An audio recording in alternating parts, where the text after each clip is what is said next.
యాదగిరి దూరదర్శన కేంద్రం యొక్క చరిత్రలో ఈ రోజున సువర్ణాక్షరాలతో లిఖింపదగిన విషయం.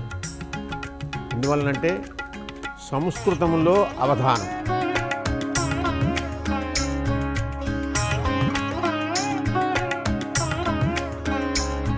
ప్రాయేణ హ్యవధాన కావ్యరచనా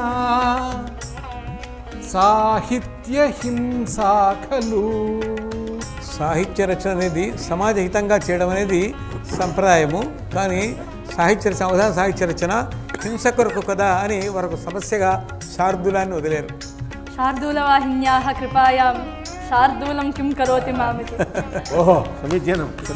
వీరు పాప చిన్నపిల్ల కదా, ఆయన శార్దూల ఉత్తమం. శార్దూలం అంటే పులిని వేస్తున్నారేమిటి అంటే ఆ శార్దూలాన్ని ధరించినటువంటి వాహనంగా చేసినటువంటి తల్లి ఉంది కదా, ఆవిడ కృపణ ఆమె ఉంది. ఈ శార్దూలాన్ని నన్ను ఏం చేస్తాయంటున్నారు ధైర్యంతో.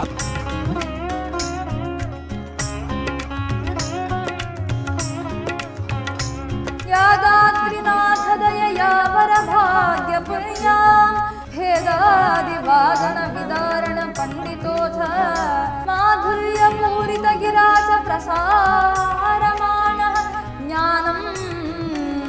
జ్ఞానం విభాతి వరయాదగిరిస్సకేంద్రః.